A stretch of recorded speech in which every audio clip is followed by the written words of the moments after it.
नमस्कार दोस्तों। Ocean network में आपका स्वागत है। आज बात करेंगे जम्मू कश्मीर की और उससे थोड़ा बहुत समय मिला तो पाकिस्तान की इस संदर्भ में कि पाकिस्तानी सेना एक बार फिर कुछ हद से ज़्यादा पावर अपने हाथ में लेने की कोशिश कर रही है। हमारे यहाँ तो कई बार सुप्रीम कोर्ट के फैसलों पर भी टीका टिप्पणियाँ हो जाती हैं, आलोचनाएँ हो जाती हैं और सोशल मीडिया तो हमारे यहाँ कुछ ज़्यादा ही आज़ाद है, फ्री है। वो हर किसी की आलोचना करता रहता है। पर क्या वजह है कि पाकिस्तान में सेना अपनी यार मैं 2 आलोचना घंटे के बाद तुम्हारे बर्दाश्त दोस्त से करने बात को करूँ। मैं तैयार कॉफ़ी नहीं पीने जा है? रहा हूँ, बहुत थक गया हूँ। 2 तो घंटे इसको बात करते हैं, हमें फिर मैं कॉफ़ी समझना पीने जाता हूँ। पड़ेगा और ये जानने की कोशिश करेंगे कि पाकिस्तानी सेना ने अपने खिलाफ जबान खोलने वालों को 2 साल की सज़ा का प्रावधान करने वाला जो विधेयक है वो क्यों पारित करवाया है। लेकिन मूल विषय आज का हमारा है जम्मू कश्मीर में आ रहे बदलाव को लेकर के। और जब जम्मू कश्मीर की हम बात करते हैं तो हमें पीओजेके के एक्टिविस्ट और जो इस समय अपना पूरा समय ही पीओजेके, गिलगिट बाल्टिस्तान इन सब को मुक्त कराने के लिए, आज़ाद कराने के लिए और फिर से वो भारत का हिस्सा हों, इसके लिए अपना सब कुछ झोंके हुए हैं। डॉक्टर अमजद अय्यूब मिर्ज़ा हमारे साथ सीधे इंग्लैंड से जुड़ रहे हैं। नमस्कार मिर्ज़ा साहब, बहुत नमस्कार, स्वागत। नमस्कार। डॉक्टर साहब ये बताइए, ये जो 27 जुलाई को घटना श्रीनगर की सड़कों पर देखने को मिली है, करीब-करीब 3 डेकेड्स के बाद अ, शिया समुदाय को ताजिए निकालने की अनुमति दी गई है और ख़ास तौर से मैं वहाँ के जो नौजवान हैं, उनकी बाइट्स देख रहा था, उनके बयान देख रहा था। उनकी आँखों में चमक है, वो विश्वास से भरे हुए हैं और वो थैंकफुल हैं वहाँ के लेफ्टिनेंट गवर्नर के प्रति भी और मोदी सरकार के प्रति भी। ये जो बदलाव हमें देखने को मिल रहा है, इसके अलावा आपको कौन-कौन से बदलाव देखने को इस समय घाटी में मिल रहे हैं? और ये स्थिति आखिर कैसे आई कि 3 दशक जी, तक जो पुरानी सरकारें थी, उन्होंने ताजिए निकालने की अनुमति ही नहीं दी और अब जबकि 370 हटाया जा चुका और वहाँ बहुत सारे बदलाव हुए हैं, तब मोदी सरकार ने अल्टीमेटली सिया समुदाय के लोगों को ताजिए निकालने की अनुमति भी दे दी। पहले तो मैं आपसे ये पूछना चाहूँगा कि आपने कहा है कि 27 जुलाई को घटना देखने में घटना का क्या मतलब है? एक घटना को मंजर क्या जिस कहते हैं उर्दू में? एक मंजर देखने को मिला, एक मंज़र, दृश्य अच्छा, देखने को मिला। घटना, क्योंकि मैंने समझा कि घटना का मतलब कोई नेगेटिव चीज़ है। नहीं, नहीं, नहीं। देखिए बात ये है कि आप इतिहास उठा के देखिए, अ, हर चीज़ ठीक चल रही थी। बीच-बीच में जंगें हुई, लेकिन इन बिटवीन दोज़ वॉर्स चीज़ें नॉर्मलाइज़ थी। ये तो 1980 80s में अफ़गान वॉर के बाद, जब अफ़गान वॉर खत्म होती है और वहाँ से जो दहशतगर्द हैं सारे, हिज़्बुल मुजाहिदीन और लश्कर और ये और वो सारे उठा के उनके लोगों को एलओसी के थ्रू पार कराया जाता है और कश्मीर में पहुँचाया जाता है और फिर जो है वहाँ पे आर्टिफ़िशियली जो है वो एक मास मूवमेंट बिल्ड करने की कोशिश की जाती है और उसके लिए फाशिस्ट हथकंडे अपनाए जाते हैं और कश्मीरी हिंदू पंडितों को निशाना बनाया जाता है, जैसे नाज़ी जर्मनी में जूस को निशाना बनाया गया और उनका कत्लेआम शुरू होता है और फिर टारगेट किलिंग होती है और फिर उनको वहां से निकाला जाता है, उनका कल्चरल जेनोसाइड किया जाता है और उनको वहां से निकलने पे मजबूर किया जाता है। तो उसके बाद एक ऐसी फजा बन गई जो खौफ की फजा थी और एक ऐसी फजा कायम हो गई कश्मीर की घाटी में कि वो जो उम्मीद कर रहे थे कि इस मारामारी में कश्मीर का मुसलमान जो है वो कोई हिंदुस्तान के खिलाफ बगावत करेगा पाकिस्तान के हक में, वो उनका जो टारगेट था वो अचीव नहीं हो सका, और उस फ्रस्ट्रेशन में फिर हम देखते हैं कि इंडिविजुअल टेररिज्म का एक दौर चलता है। और उस दौर में फिर माजी की भारतीय सरकारों ने, क्योंकि ये जो हमले थे ये सुन्नी मुसलमानों की तरफ से थे ना, वहाबी सुन्नी कट्टरवादी मुसलमान, तो इसमें शिया भी टारगेट बन सकते थे। इसलिए उन्होंने पिछले 34 साल शियों को बचाने के लिए आशूरे पर और ताजिया निकालने पर पाबंदी लगाई। क्यों लगाई? क्योंकि वो नहीं चाहते थे कि जो कश्मीरी पंडितों के साथ हुआ वो कश्मीर के शिया कम्युनिटी के साथ भी ऐसा हो, और कश्मीर की शिया कम्युनिटी को भी वहां से भागना पड़े। तो वो एक हिफाजती इकदाम था, और वो उस वक्त तक जारी रहा जब तक 5 अगस्त 2019 का वो बहादुराना फैसला नहीं हुआ जो अमित शाह जी ने, मोदी जी ने, मेजर जनरल ढिलोन और इस पूरी टीम ने जो लिया और हटा दिया कि देखी जाएगी। ठीक है, इतिहास लिखने से पहले इतिहास बनाना पड़ता है। ये जनरल ढिलोन ने अपनी मुलाकात में अमित शाह जी को जो है वो कहा, इतिहास लिखने लिखा तो तब जाएगा कि इतिहास बनेगा। इतिहास बिल्कुल बनाए, सही। और इतिहास बना। आज 34 साल बाद शिया कम्युनिटी जो बड़ी पुरअमन कम्युनिटी है, वो आप ना देखें कि वो ऐसे ऐसे वो अपना मातम करते हैं या वो जंजीर जनी करते हैं। वो बड़े पीसफुल लोग हैं। आज तक आपने सुना है कि किसी शिया ने कोई बम धमाका किया हो कश्मीर में, या किसी शिया ने जो है वो बम धमाका किया हो पाकिस्तान में या अफगानिस्तान में? नहीं, ये पीसफुल लोग हैं, जस्टिस में बिलीव करने वाले लोग। तो ये उन लोगों के मुंह पे तमांचा है जो कहते हैं कि मोदी फाशिस्ट है, जो कहते हैं कि मोदी के जमाने में मुसलमानों पे बड़ा जुल्म हो रहा है। भाई, मोदी के जमाने में तो मुसलमानों को पूरी आजादी दी गई है अपने मजहबी रसूमात को पब्लिक में अदा करने की। और आपको मैं ये भी बताऊं कि कश्मीर के डीआईजी और उस लेवल के बाकी जो पुलिस के लोग थे, सीपीआरएफ के लोग थे, जो नॉन मुस्लिम हैं उनमें, वो भी इन जुलूसों में गए। और अभी आज की खबर का मैं इंतजार कर रहा हूँ, मुझे अभी तक खबर नहीं आई, लेकिन मेरा ख्याल है कि आज लेफ्टिनेंट गवर्नर भी शामिल हुए होंगे। जी, जानकारी आज जानकारी आ गई है, वो गए हैं। गए हैं, तो बस वो हम अब अखबार, इसीलिए हमने अपना आज का वो रोका हुआ था कि वो वहां से इतला है तो आपने दे दी। तो ये बहुत बड़ी कामयाबी है। और अब लोग अगर किसी में है जरूरत तो आप बोले कि कश्मीर में मुसलमानों पर जुल्म हो रहा अमजद भाई, मैं ये जानना चाहता है। हूँ कि जिस चीज की कोई अभी तक कल्पना भी नहीं करता था, ये सोचता भी नहीं था, वो सब आज जम्मू कश्मीर में हो रहा है। तेजी से विकास हो रहा है। अब अमन पूरी तरीके से लौट आया है। वहाँ का जो पर्यटन है, जो टूरिस्ट है, वो जा रहे हैं।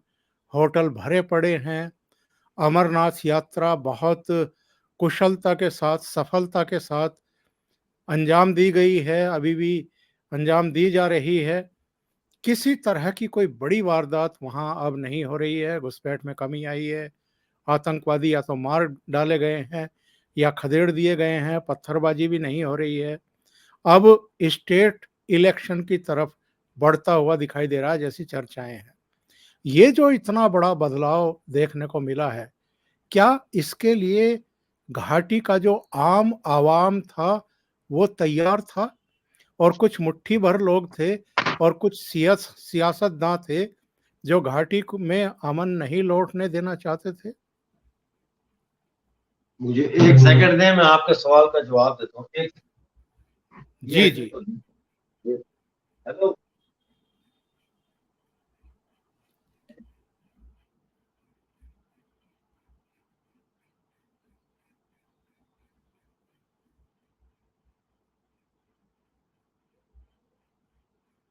मुसलमान जो है वो कश्मीर का जो मुसलमान है वो बहुत सहमत है, बहुत खुश है और आगे बढ़ रहा है। उसके देखे ना, इंसान जो होता है ना, वो बुनियादी तौर पर उसकी अपनी 2-3 बुनियादी जरूरियात है, रोटी, कपड़ा और मकान।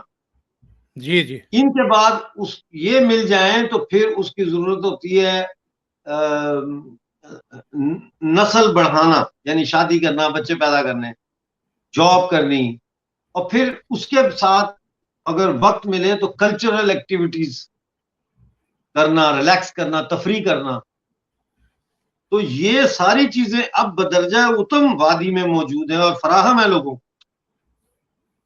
और वो जो जहन साजी की जाती थी, जहरीली, जिसको मैं बोलता हूँ जहन साजी, जी इस्लाम जी के नाम पर जो जहरीली जहन साजी होती थी, उसका तदारक हुआ, वो खत्म हुई।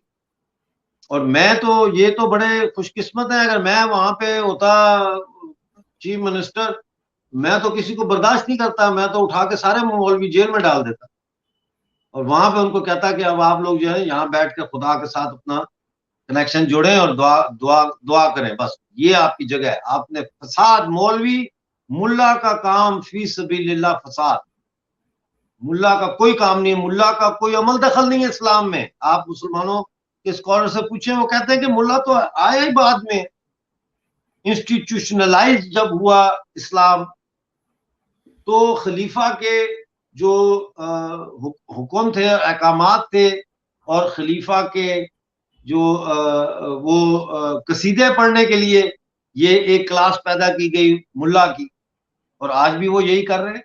अंग्रेजों के जमाने में मुल्ला क्या करता था? मुसलमानों के मौलवी मस्जिदों में ये खुतबे देते थे कि हुक्मरान हाकिम वक्त की इताअत ऐन इबादत है। ये इस्लाम कहता है कि हाकिम वक्त की इताअत, जो इबादत इताअत है, यानी उसको ओबीडियंस जो है वो इबादत है, ये दर्ज देते थे जब हमारे क्रांतिकारी जाने दे रहे थे। तो ये अब कश्मीर एक नया कश्मीर है, और ये सिर्फ लफ्जों में नहीं है, ये हकीकत में भी है। और आपको एक और बताऊं दिलचस्प बात, कि अमेजोन का जी आपने नाम सुना होगा, जी जी आप शॉपिंग भी करते होंगे अमेजोन से, चीजें खरीदते होंगे। तो अमेजोन ने डल झील में आज ऐलान किया है कि वो डल झील में दुनिया का पहला फ्लोटिंग स्टोर बनाएंगे। तैरता हुआ स्टोर होगा डल झील में, अमेजोन बना रहा है। बड़ी फिर और बात है। तरक्की कैसे नजर आएगी? और वहाँ अब तो सुनते हैं कि खाड़ी के देश भी इन्वेस्ट करने को तैयार हो गए हैं। अमजद भाई, मैं ये जानना चाहता हूँ कि ये जो यहाँ बदलाव देखने को मिल रहे हैं सीमा के उस पार, इसकी कैसी प्रतिक्रिया है, कैसा रेस्पॉन्स है, खास तौर से पीओजेके में? एक तो रश्क है, रश्क का रिस्पॉन्स। रश्क होता है जब आप किसी को देखते हैं अच्छा खाते पीते, तो आप रश्क करते हैं कि यार क्या बात है, देखो जबरदस्त लाइफस्टाइल है। और दूसरा जो है वो बेचैनी है। और बेचैनी ये है कि भाई, एक फिक्री बेचैनी है, फिक्री बेचैनी, कि हमें तो ये बताया गया अब तक, नजर तो कुछ और आ रहा है। हमें तो कहा गया हिंदू एक भेड़िया है जो मुसलमान को देखते ही खा जाएगा।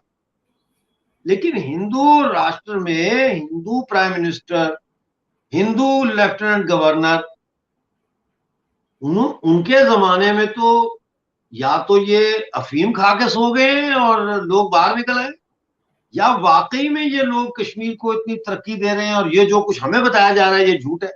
वो फिक्री तजब्जब है इस वक्त पूरे पीओजे और गिलगित बल्तिस्तान में। क्या वाकई ये सच है? क्या वाकई हमारे साथ धोखा हुआ? ये दो कौमी नजरिया मुतालिया पाकिस्तान में जो हमें पढ़ाया गया, क्या वाकई में ये झूठ था? हाँ, ये झूठ था। जो दिख रहा है वो सच है, जो बताया गया वो झूठ है। एक तो ये फिक्री कैफियत, जी जी और दूसरी कैफियत जो है वो जिस्मानी कैफियत।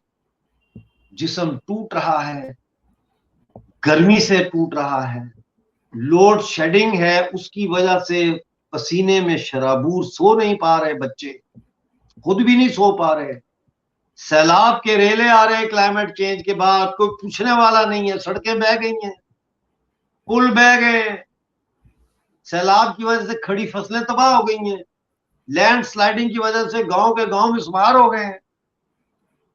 तो फिजिकल ट्रॉमा एक तो खुद पे और दूसरा देख के जो फिजिकल ट्रॉमा, अब इसमें से आहिस्ता आहिस्ता दोनों में से एक सिंथेसिस हो रहा है, और सिंथेसिस जो है वो हमें लेके जा रहा है एक ऐसे न्यूट्रल ग्राउंड में जहां पे अब पाकिस्तानी ऑक्युपाइड जम्मू कश्मीर और गिलगित बल्तिस्तान के लोग पाकिस्तान के साथ नहीं रहना चाहते किसी कीमत पर, और वो उनके किसी बहकावे में भी नहीं आ रहे, लेकिन अभी वो ये तय कर, अभी वो देख रहे हैं ओवर द फेंस, जाएं कि ना जाएं, जाएं कि ना जाएं। और हम जैसे लोग कह रहे हैं आ जाओ आ जाओ आ जाओ। तो अब हम इस स्टेज पे आ गए, और बहुत जल्द जो है ये ट्रांसफॉर्मेशन आप देखेंगे कि कश्मीर पीओजेके में हर शहर में लोग तिरंगा लेके निकलेंगे पाकिस्तान के खिलाफ, और जम्मू कश्मीर से जुड़ने के नारे लगेंगे। अभी तो देखे ना, मेरी बात सुने चौधरी साहब, इस जी वक्त जी। तो वहां पे जितने ढाबे हैं, कॉफी शॉप्स जो देसी टाइप होती हैं चाय की, और नाइयों की दुकानें हैं, बस स्टैंड है, कई रिक्शा ड्राइवर भी, सब आईएसआई के एजेंट वहां घुसे हुए। अभी तो मुंह नहीं खोल सकते लोग, लेकिन ये उन्होंने कहना शुरू कर दिया है कि हमें पाकिस्तान के साथ नहीं रहना। अभी ये उन्होंने कहना शुरू नहीं किया कि हमने रहना किसके साथ है। तो वहां जी नारे लगे, जी। अमजद अयूब का रास्ता है हमारा रास्ता, मुजफ्फराबाद में और दूसरे शहरों में नारे लगे पिछले दिनों। तो बहुत बड़ी वो बात सबको है। पता है अमजद अयूब का रास्ता क्या है, वो तो किसी को बताने की जरूरत नहीं है। ये सूरत हाल। अभी हमारे डिफेंस मिनिस्टर ने जो बयान दिया है करगिल में, उसको आप किस तरीके से लेते हैं? हालांकि उन्होंने कहा है कि हम सम्मान के लिए और गरिमा के लिए सरहद पार करने से भी नहीं चूकेंगे, नहीं हिचकिचाएंगे, और सेना का साथ देने के लिए देश तैयार रहे, देश के लोग तैयार रहें। क्या संकेत और संदेश है? अगर सीमा पार से कोई गुस्ताखी फिर से होती है, उड़ी या पुलवामा जैसी, उसकी बात वो कर रहे हैं या कोई बड़ा संकेत दे रहे हैं? देखिए दोनों चीजें हो सकती है ना। मैं तो ये समझता हूँ कि अगर इस दफा पीओजेके से ये कुछ करते हैं पाकिस्तान वाले, और हिंदुस्तान ये फैसला करता है कि इनको सबक सिखाना है, तो फिर बराए मेहरबानी ये सबक सो कॉल्ड आजाद कश्मीर के अंदर ना सिखाएं, क्योंकि हमारे गरीब लोग वहां रहते हैं। ये सबक फिर वो वाघा बॉर्डर वालों को उधर से सिखाएं, ये फिर रावलपिंडी जीएचक्यू वालों को सिखाएं, ये फिर अब्टाबाद पंजाब वालों की को तरफ। सिखाएं, जो अकेडमियां बनी हुई है फौज की, जहां पे जहां जो जड़ है इनकी। तो वो उसमें हम बिल्कुल सहमत हैं उसके साथ कि सबक सिखाना चाहिए, लेकिन फिर पाकिस्तान को सबक सिखाएं वहां जहां पे where it hurts the most. जहां तक बॉर्डर क्रॉस करने की बात है, तो बॉर्डर तो जाहिर है कि अगर कोई किसी के घुसपैठ करेगा और जंग का समान हो और जंग शुरू होगी, तो फिर एक दूसरे के बॉर्डर तो क्रॉस होते ही हैं। तो उसके ऊपर मैं कोई कमेंट नहीं कर सकता, लेकिन सबक सिखाने वाली जो बात है उसके ऊपर मैंने आपको बता दिया कि हम पीओजेके के लोग यही चाहेंगे कि अगर सबक सिखाना है तो फिर रावलपिंडी में सिखाया जाए, लाहौर में सिखाया जाए, मीरपुर, मुजफ्फराबाद, भिम्बर, बाग, कोटली में आके ना सिखाया जाए, क्योंकि वहां तो बेचारे पहले ही लोग पाकिस्तानी फौज से सख्त तंग आए हुए हैं, मरे हुए हैं। हाँ, अगर पीओजेके को हिंदुस्तान में जब शामिल करने का वक्त आएगा, हाँ, हमारी पार्टी मौजूद है, हमारे लोग मौजूद हैं, वो फिर हमारा मुज़ाकरात हो सकते हैं, हम सरकार भी बना सकते हैं, हर चीज हो सकती है। उसके लिए फौज दाखिल करने की जरूरत नहीं पड़ेगी, टेक्निकल स्टाफ लोगों को दाखिल किया जा सकता है, मशवरे के लिए ब्रिज बनाना है, हॉस्पिटल बनाने, ये सारा कुछ है। सिर्फ एक डिमांड हमारी होगी इंडिया से कि जब तक हालात नॉर्मलाइज नहीं होते गिलगित बल्तिस्तान और पीओजेके पे, इंडिया नो फ्लाई जोन करार दे। और अगर कोई भी अनमैन्ड एरियल ऑब्जेक्ट यानी ड्रोन या कोई फाइटर जहाज चाइना का या पाकिस्तान का दाखिल हो तो उसको फौरी तौर पर मार के गिरा दिया। बाकी जमीनी फौज का हम मुकाबला कर लेंगे पाकिस्तान की, वो कोई हमें टेंशन नहीं। उसके लिए हम अपने हिंदुस्तान की सेना के भाइयों का जो है खून नहीं बहने देंगे, वो हम खुद लड़ लेंगे उनसे। जी ये बताइए, ये जो भारत में बहुत तेजी से बदलाव देखने को मिल रहे हैं, प्राइम मिनिस्टर की अमेरिका की यात्रा हो, व्हाइट हाउस में जो रेड कारपेट बिछा करके जिस तरीके से बाइडेन दंपत्ति ने उनका स्वागत किया, अभी फ्रांस गए तो वहाँ का सर्वोच्च सम्मान, यूएई गए तो वहाँ भी सर्वोच्च सम्मान, हिरोशिमा में गए थे तो अमेरिका के राष्ट्रपति आकर के उनको गले से लगाते हैं, उनको बताते हैं कि आप अमेरिका में बहुत लोकप्रिय हैं। ऑस्ट्रेलिया में जाते हैं तो वहाँ के प्राइम मिनिस्टर उनको बॉस बताते हैं। पापुआ न्यू गिनी में जाते हैं तो वहाँ का प्राइम मिनिस्टर उनके पैर छू करके आशीर्वाद लेता है। इधर नई पार्लियामेंट का उद्घाटन हुआ है। अभी अभी जो दिल्ली में ही नया इंटरनेशनल कन्वेंशन सेंटर बना है, एग्जीबिशन कम कन्वेंशन सेंटर, उसको लेकर के ये जो सारी घटनाएं हैं, और पांचवी बड़ी अर्थव्यवस्था भारत अब से कुछ महीने पहले हुआ है, इसको लेकर के पाकिस्तान के लोगों का नजरिया क्या है? पाकिस्तान के लोग बड़े खुश हैं। देखिए मेरी बात सुने, पाकिस्तान के लोग बेशक पाकिस्तान बना के वो अलहदा हो गए, उन्होंने तो बेचारों ने नहीं बनाया, वो तो मोहम्मद अली जिन्ना और अंग्रेजों ने बनाया है।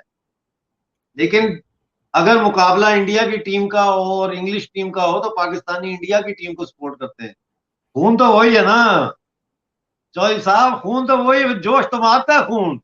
जब मोदी जी को ऐसे ऐसे बड़े बड़े अवार्ड मिलते हैं और एजाज मिलते हैं और उनके पांव छूते हैं लोग, और बॉस बोलते हैं, तो वो हमारे खित्ते के लीडर है ना, तो वो खून तो फिर मारता है जोश। वो तो फिर कहते हैं कि हमारे हिंदुस्तान के लीडर का ऐसा स्वागत हुआ है, वो अप्रिशिएट करते हैं।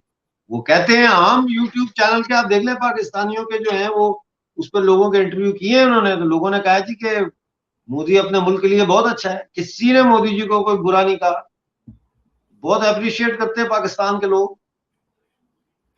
लेकिन ये वही लोग हैं ना जो इनमें से कुछ उनको बूचर ऑफ गुजरात बताते हैं, और कुछ लोग नहीं, इनके वो बारे में। गुज्जर और गुजरात छोड़े जी, ये तो आप बिल्कुल, मैं आपको ये जुमला भी इस्तेमाल करने की इजाजत नहीं दूंगा एक सवाल के तौर पे भी।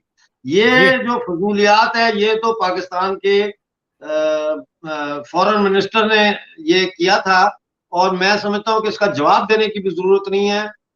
वो इतनी घटिया बात उसने की है जिसका ना कोई सर है और ना पैर है, तो मैं इस सवाल को आप स्किप कर जाए बस, ये मैं इसको सवाल समझते नहीं, ये करना ही नहीं चाहिए। बिल्कुल सही है।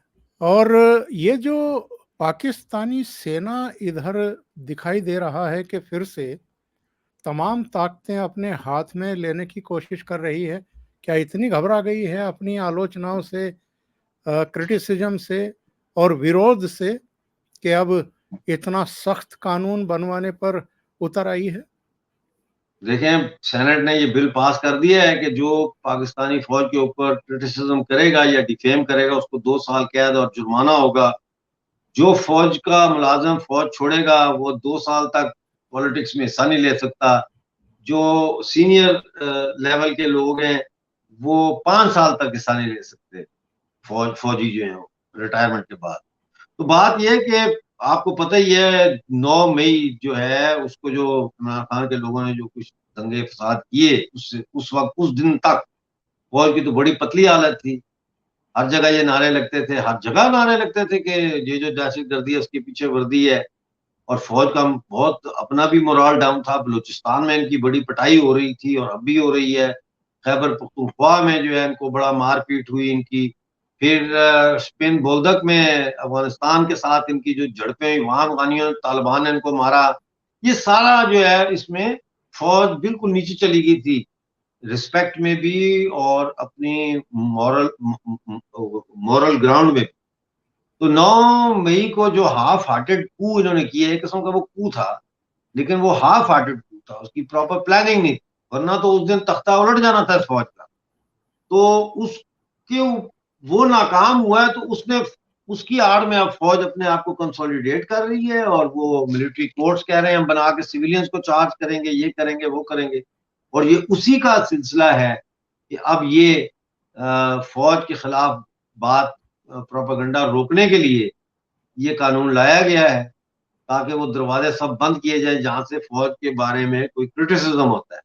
तो इससे ये नजर आता है कि फौज अपने आप को बहुत गैर महफूज महसूस करती है, फौज अपने आप को बहुत ही ज्यादा in the line of fire महसूस कर रही है और बुजदिल हो गई है कि वो इस किस्म के कानून लेके आ रही है कि वो हम हमारे खिलाफ किसी ने बात की ना तो ये कर देंगे।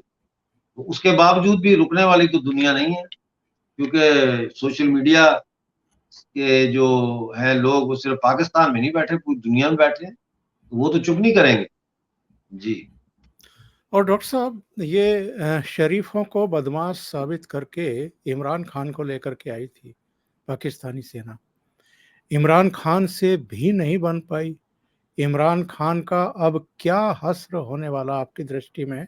और क्या नवाज शरीफ फिर से लौटने वाले हैं? फिर से सेना उनके सामने समर्पण करेगी या उनको ही आगे एक्सेप्ट करेगी, जबकि अतीत में उनको वो एक तरीके से मुल्क छोड़ करके लंदन भागने के लिए मजबूर कर चुकी है?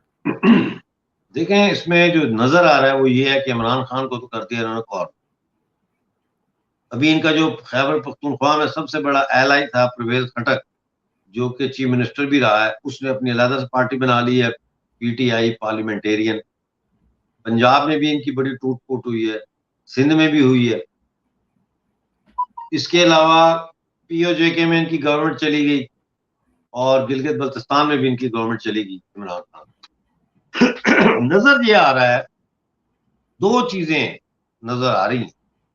एक तो ये नजर आ रहा है कि केयर टेकर जो गवर्नमेंट ये बना रहे हैं वो ये in consultation with Nawaz Sharif बना रहे हैं। उसमें आसिफ जरदारी बैक बर्नर पे है और उससे ये लग रहा है कि ये कोशिश कर रहे हैं कि आसिफ कह रहा हूँ, इसहाक डार जो फाइनेंस मिनिस्टर हैं उसको केयर टेकर प्राइम मिनिस्टर बनाया जाए। और इस मुद्दे के ऊपर लगता ही है कि आईएमएफ भी मान गया है, क्योंकि वो प्रोग्राम को आगे चलाना है ना 3 महीने, तो वो बीच में कोई वो हिकअप्स नहीं चाह रहे कि कोई हिचकी आ जाए बीच।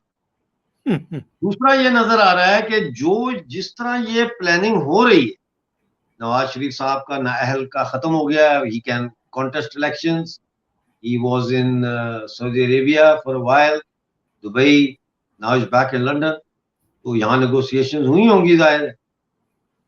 नजर ये आ रहा है कि ये नवाज शरीफ साहब को एज अ प्राइम मिनिस्टर वापस लेके आ रहे हैं।